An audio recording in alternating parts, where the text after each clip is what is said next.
नंद की नई दुल्हन। कहानी एक छोटे शहर की है जहाँ एक संपन्न परिवार में नंद, उसकी पत्नी बिमला और उसके बेटे सौरभ और बहू रिया रहते हैं। नंद एक प्रभावशील व्यक्ति है जो परिवार पर हावी है और स्वार्थी स्वभाव का है। वह पारंपरिक और कठोर है। बिमला नंद की पत्नी जो पति के प्रति अत्यधिक समर्पित है और उसकी बातों को मानती है भले ही वह गलत क्यों ना हो। सौरभ नंद और बिमला का बेटा जो एक अच्छा इंसान है लेकिन अपने माता पिता की इच्छा के खिलाफ जाने की हिम्मत नहीं जुटा पाता। रिया एक नई दुल्हन जो शादी के बाद परिवार में आई है। वह अच्छे स्वभाव की है। शादी के बाद रिया को घर में स्वागत मिलता है लेकिन नंद की नकारात्मक दृष्टि और कठोर स्वभाव के कारण नई दुल्हन रिया की जिंदगी को कठिन बना देती है। रिया जल्द ही परेशान हो जाती है। रिया अपने नए घर में सभी की आदतों को अपनाने की कोशिश करती है लेकिन नंद की नफरत और शत्रुता से उसे निराशा होती। नंद रिया को छोटे छोटे कामों पे डांटता और उसे अपनी मान्यता का अहंकार दिखाता है। वह अक्सर रिया को अपमानित करता है और उसकी मेहनत की सराहना नहीं करता। रिया को परिवार के अन्य सदस्यों से भी समर्थन नहीं मिलता। बिमला और सौरभ नंद के खिलाफ खुलकर कुछ नहीं कह पाते। रिया अपनी स्थिति सुधारने के लिए कई बार प्रयास करती लेकिन नंद की जिद और अत्याचार के कारण उसे लगातार मुश्किल आती है। नंद रिया के खिलाफ साजिशें करता है और उसकी छवि को परिवार के सामने खराब दिखाता है।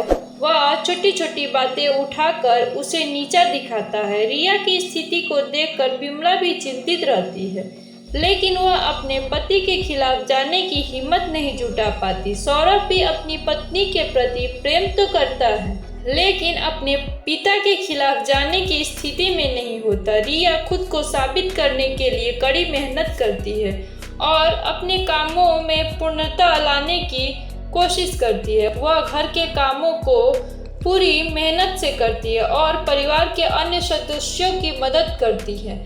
रिया की स्थिति में सुधार दिखने के बावजूद नंद की सोच में कोई बदलाव नहीं आता।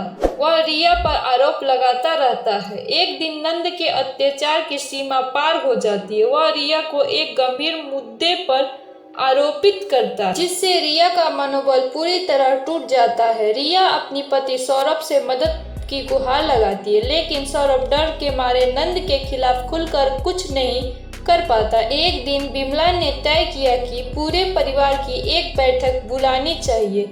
बैठक में नंद का व्यवहार और रिया की समस्याओं पर चर्चा होती है। रिया अपनी परेशानियों और दर्द को खुलकर सबके सामने रखती है और नंद के अत्याचार की कहानियां साझा करती है।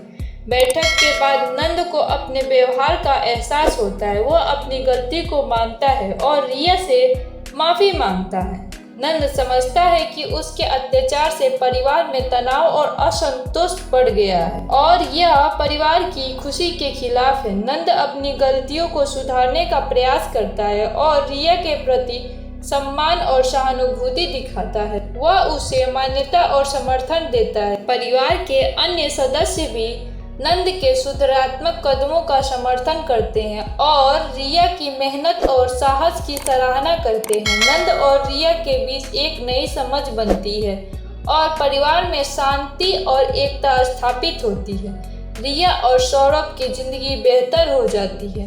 नंद और रिया दोनों मिलकर परिवार की भलाई के लिए काम करते हैं और घर में खुशहाल वातावरण बनाते हैं। नंद की व्यवहार में सुधार से परिवार में एकता और प्रेम बढ़ जाता है। सब एक साथ मिलकर काम करते हैं और खुशहाल जीवन जीते हैं। रिया की मेहनत और सहनशीलता का फल उसे मिलता है और वह एक सम्मानित सदस्य बन जाती है।